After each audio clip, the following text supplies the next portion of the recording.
They are killing the infidels just like the preacher in the mosque told them to do. It's their duty to kill them.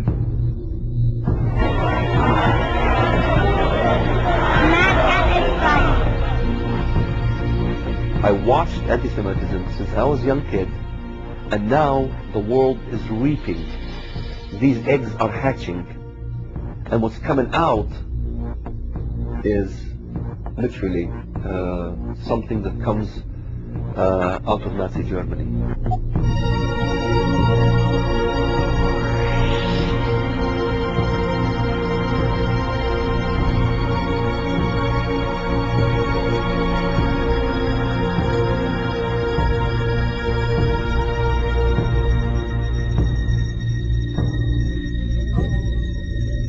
Same as in Nazi Germany, the Boy Scouts in Nazi Germany, we had the youth. The youth was being robbed from being youth.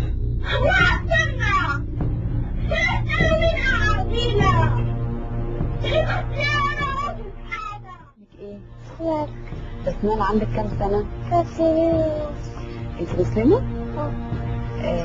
بسمة انت تعرفي اليهود؟ بتحبيهم؟ لا ما بتحبيهمش ليه؟ كده عشان هم ايه؟ هم قردة وخنازير. عشان هم قردة وخنازير؟ مين قال عليهم كده؟ ربنا. قال عليهم فين؟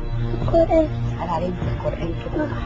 احتفظت على باب القدس خطط بدائيا بزي مقاتلي برافو.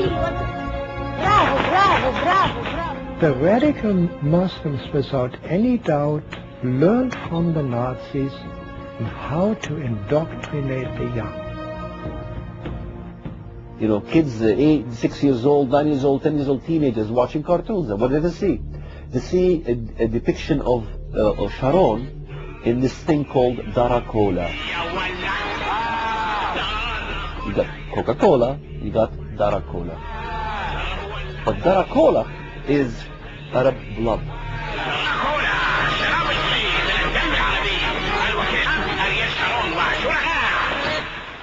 لا شرون فهمني. انا كلمت المتخصصين عشان نسوي باطل مشروب بطخة ساعة شوية دم عربي علشان نشرب دم العرب. And the youth who are listening to this day and night, what do you expect to happen? A Palestinian teenager showed up at a crowded West Bank checkpoint wearing a suicide bomb vest. Once the boy was out of harm's way, the bomb vest was detonated. And I think this is a crime that the Muslim world commits against its children. Hitler committed a crime against young Germans. It took me a long time to see that. But what the Muslims do to their own children is even worse.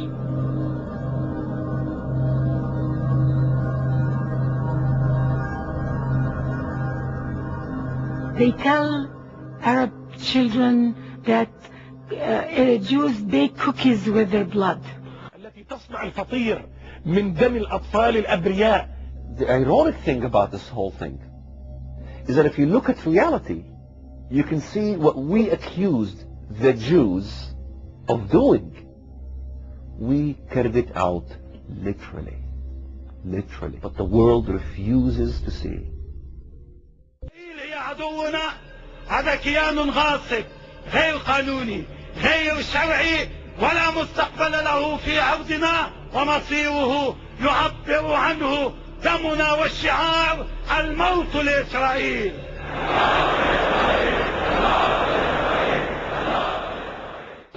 Almost the first people who applauded Hitler's rise to power were the Arabs.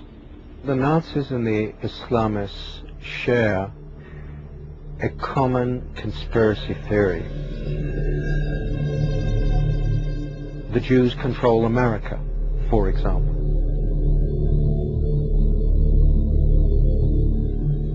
This is the way that it is portrayed day in, day out. من ظن بأن أمريكا هي التي تتحكم في إسرائيل وقراراتها، إسرائيل المزعومة، لا، بل إن الصهيونية العالمية هي التي تحرك القرار الأمريكي على الريموت كنترول.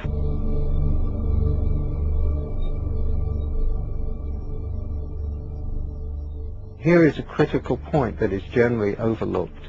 The anti-Semitism of the Nazis had a great appeal already in the mid-1930s to many Arab nationalists and Islamic fundamentalists. We see that the undisputed leader of the Palestinian Arab national movement of the 1920s, 1930s and 40s, Haj Amin al-Husseini, the Mufti of Jerusalem, was a fervent admirer of Adolf Hitler.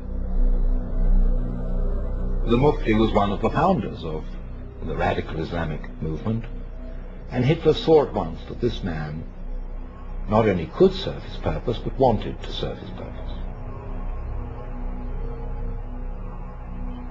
There is a very important meeting between Hitler and the Mufti of Jerusalem on the 28th of November 1941, of which we have a full protocol.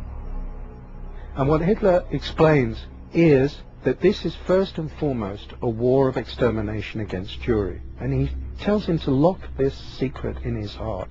He is revealing it to the Mufti. It's extraordinary he should choose the leader of the Palestinian Arab National Movement for this revelation, which is in an official German document. It seemed strange to us that a Mufti who was not a pure Aryan was being received by Hitler. But they said, no, we have the same goal, which is the extermination of the Jews. The Mufti was sent to the Balkans, where he raised a Bosnian Muslim SS division. He had several SS divisions, the Handschar division, for example, where they had nominally Croatian officers, but the rank and file of the unit were entirely Muslim, Arab Muslims, and they were bringing them in from all over the world. I was utterly astonished that the Grand Mufti of Jerusalem had raised a Panzer division of Bosnian Muslims to fight along the Waffen-SS.